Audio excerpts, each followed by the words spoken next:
Sizlarga zo'r yangiligim bor. Grafa turi qanday bo'lishidan qat'iy nazar, report hammasi bir xil shaklda yoziladi. Doskaga e'tibor beramiz. Yaxshi report nimalardan iborat?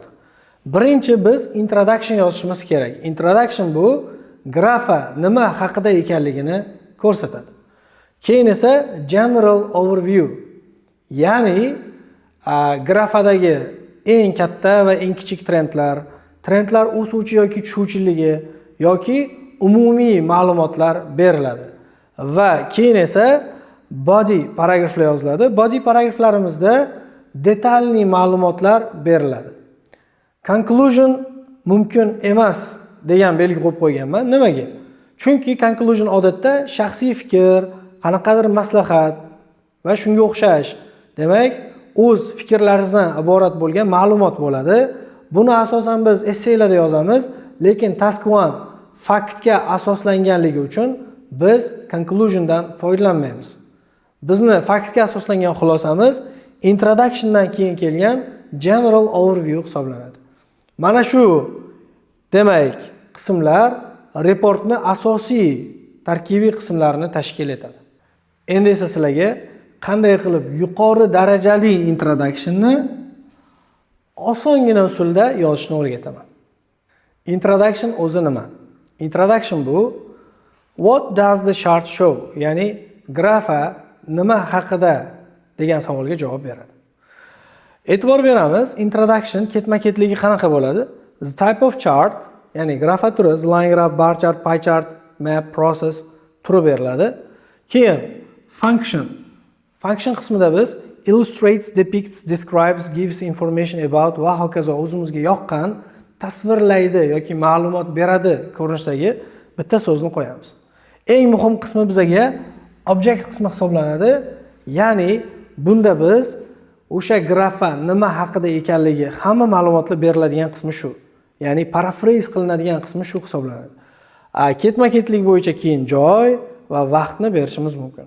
Ingliz tilida oddiy gap qanday tuzilsa, introductionimiz xuddi shunday tarzda tuziladi. Faqat bitta joyga e'tibor berishimiz kerak. Function qismi, ya'ni illustrates, depicts, describes kabi so'zlar har doim present tense'da yozilishi shart. Hech qachon illustrated deb qo'ymaydi. Ko'pchilik talabalar shunaqa xato qiladi. E'tibor beringlar. Demak, function qismi har doim present simple da bo'lar ekan. Xo'p, e'tibor beramiz. Paraphrase bu nima? Paraphrase bo'yicha to'liq ma'lumotni avvalgi videolarimda ham tushuntirib ketganman.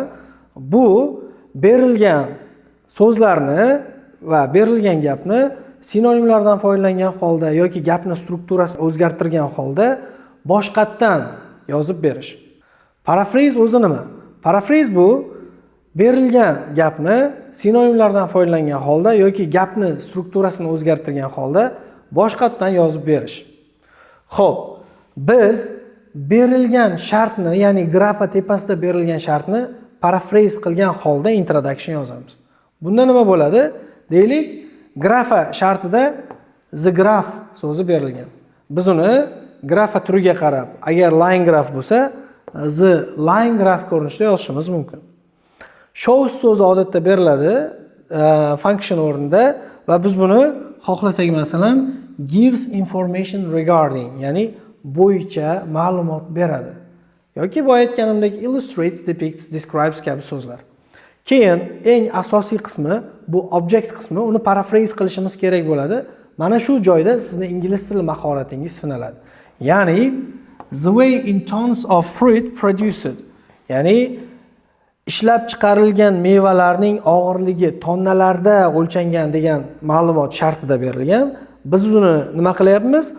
The tonnage of fruit produced, ya'ni ishlab chiqarilgan mevalarning tonnasi. Mazmun bir xil, lekin paraphrase qilingan holda berildi. Keyin by a farm so'zini in a farm ko'rinishda, each month esa per month, ya'ni har oy ma'nosida berildi. In 2013 ni paraphrase qila olmaysizlar, shuning uchun o'zini yozib qo'yishlaringiz mumkin. Ko'rib turibsizlar, introduction unchalik qiyin emas, ya'ni berilgan shartni paraphrase qilgan holda va mana shu ketma-ketlikda yozishimiz mumkin. Ko'rib turibsizlar, introductionni paraphrase qilishda sinonimlar ro'yxati juda ham muhim rol o'ynaydi. Shuni hisobga olgan holda taskvanda uchraydigan sinonimlarni bitta jadval ko'rinishida Telegram kanalimga joylab qo'yganman. Kerak bo'lganlar bemalol Telegram kanalimga o'tib, undan foydalanishlaringiz mumkin. Shunga o'xshash foydali ma'lumotlar kerak bo'lsa, mani Instagram, YouTube va Telegram kanallarim orqali kuzatib boring.